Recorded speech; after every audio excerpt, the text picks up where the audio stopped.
নমস্কার, কেমন আছেন আপনারা? আশা করি সবাই ভালো আছেন। শুভলিপির ব্লগ থেকে আপনাদের স্বাগত জানাই। আজকে আমি আপনাদের সঙ্গে শেয়ার করব একদম নিরামিষ এঁচোড়ের তরকারি, যেটাকে আমাদের সাদা বাংলায় বলা হয় গাছপাঁটা। যারা একদম সম্পূর্ণ নিরামিষ খায়, তারা তো মাংস টাংস খায় না, তারা কিন্তু এই কাঁঠালটাকে গাছপাঁটা বলেই খায়।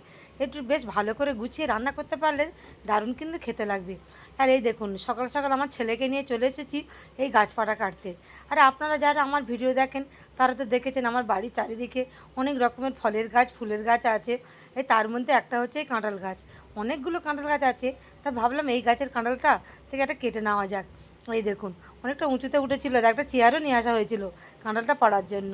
তারপরে এই কাঁঠালটা থেকে আমি ভালো করে একটু হাতে সরষের তেল মাখিয়ে নিচ্ছি, তা নাহলে কিন্তু হাতে তো আবার জড়াবে আর কাঁঠাল কাটতে গেলে। তারপরে কাঁঠালটাকে ভালো করে কেটে এই ছালটা ভালো করে কিন্তু কাটতে হবে, না হলে একদম খেতে ভালো লাগবে না। না, কাঁঠালটা কিন্তু বেশ ভালোই কচি আছে। ভেবেছিলাম বুঝি পোকা টোকা ধরে যাচ্ছে, পেকে যাচ্ছে, তা দেখা যাক ছোটো মতন হয়ে আছে তো, তাই তো ভালোই কচি আছে। এই কাঁঠালটা কেটে নিচ্ছি। আর কাঁঠালের কিন্তু মাঝখানের এই শিরাটাও ফেলে দিতে হবে, এটা থাকলে কিন্তু কাঁঠাল সিদ্ধ হবে না, খেতে একদমই ভালো লাগবে না। তারপরে পিস পিস করে কেটে নেবো। আর এই কাঁঠালের সাথে আমি একটু দুটো আলু দেবো। একটু আলু না দিলে কিন্তু একটু বেশ মাখা মাখা হবে না, আর খেতেও ভালো লাগবে না। আর তারপর আমি এখানে জিরে, আদা আর এই চারমগজ নিয়েছি। আর কাঁঠাল কাটা হয়ে গিয়েছে, তারপর সেটাকে আমি কিন্তু কুকারে সিদ্ধ করে নিয়েছি একটু নুন আর হলুদ দিয়ে। এই দেখুন, তার কড়াইতে সর্ষের তেল দিয়ে ভালো করে গরম করে নিয়ে সিদ্ধ করা এই কাঁঠালটাকে ভালো একটুকুনি ভেজে তুলে নেবো। কাঁঠাল কিন্তু এইভাবে একটু তেলে ভেজে নিলে খেতে কিন্তু খুব ভালো লাগে। এই কাঁঠালের এঁচোড়টা বেশ ভালো করে ভাজা ভাজা হয়ে যাবে। তারপর এরপরে কিন্তু আমি আলুটাকেও কিন্তু এভাবে ভেজে নেবো। সরাসরি সিদ্ধ করে তেলের ওপর দিলে সেটা একটা আলাদা টেস্ট হয়, কিন্তু এইভাবে ভেজে রান্না করলে কিন্তু এটাও কিন্তু খেতে খুব ভালো লাগে। আর যেহেতু আমার তাড়াতাড়ি রান্না, তাই সকালবেলা আমি একটুকুনি কুকারে তাড়াতাড়ি করে সিদ্ধটাও করে নিয়েছি। এই উনুনে কখন হবে, আর এখন যা গ্যাসের সমস্যা সে তো জানেন। আর এমনিতে কাঠের জালে সকালবেলা আমার রান্নাটা হয়ে যায়। তারপরে আবার আমি ওই কড়াইয়ের মধ্যে তেল দিয়ে আমি আলুটাকেও কিন্তু ভেজে নিচ্ছি। একটু নুন আর হলুদ দিয়ে সিদ্ধ করছি তো, তাই আমি কাঁঠাল আলু সবগুলো কিন্তু হলুদ হয়ে রয়েছে। তরকারি করার সময় আমার আর বেশি কিন্তু হলুদ দিতে হবে না, এতেই হয়ে যাবে। এই দেখুন, সব কিছু আমার ভাজা হয়ে গিয়েছে, একটা গামলার মধ্যে আমি এই তুলে নিয়েছি। এরপরে আমি তেলের মধ্যে কিন্তু ভালো করে সব মশলাগুলো কষিয়ে নেবো। আবার আমি কড়াইতে একটু সরষের তেল দিয়ে দিলাম।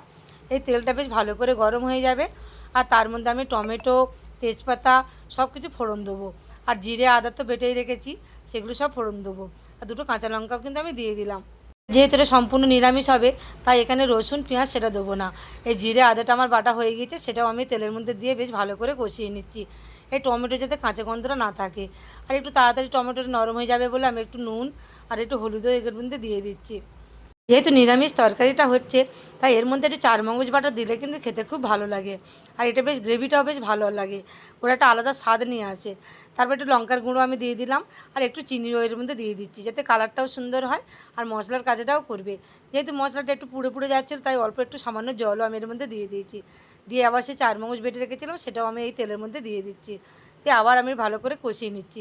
এই দেখুন, মশলা থেকে আস্তে আস্তে কিন্তু তেল ছাড়া শুরু করে দিয়েছে। এরপরে সেই শিল ধোয়া জলটা সেটাও আমি এখানে দিয়ে দিচ্ছি। কিন্তু চারমগজের অনেকটা গ্রেভি এর মধ্যে রয়েছে তো, এই দিয়ে আবার নাড়াচাড়া করে মশলাটা কিন্তু বেশ ভালোভাবে সিদ্ধটা হয়ে যাক। এরপর আমার ভেজে রাখা এঁচোড় আর আলু সেটা সব কিছু দিয়ে দেবো।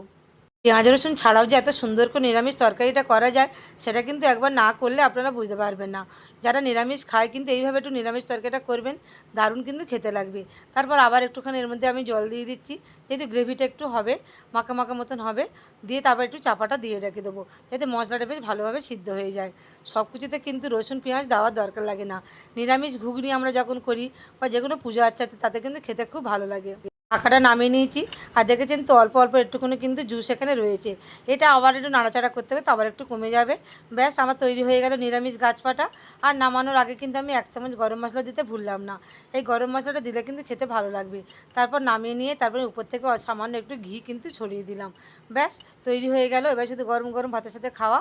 আর আজকে আমি সম্পূর্ণ নিরামিষ করছি, এই শাক ভাজা, বেগুন ভাজা আর ডাঁটা দিয়ে ডাল আর এঁচোড়ের তরকারি। যেহেতু কালকে আমাদের এখানে রক্ষাকালী পূজা আছে, তাই কালকে আমাদের উপোস করবো, তাই আগের দিন তো নিরামিষ খেতে হয়।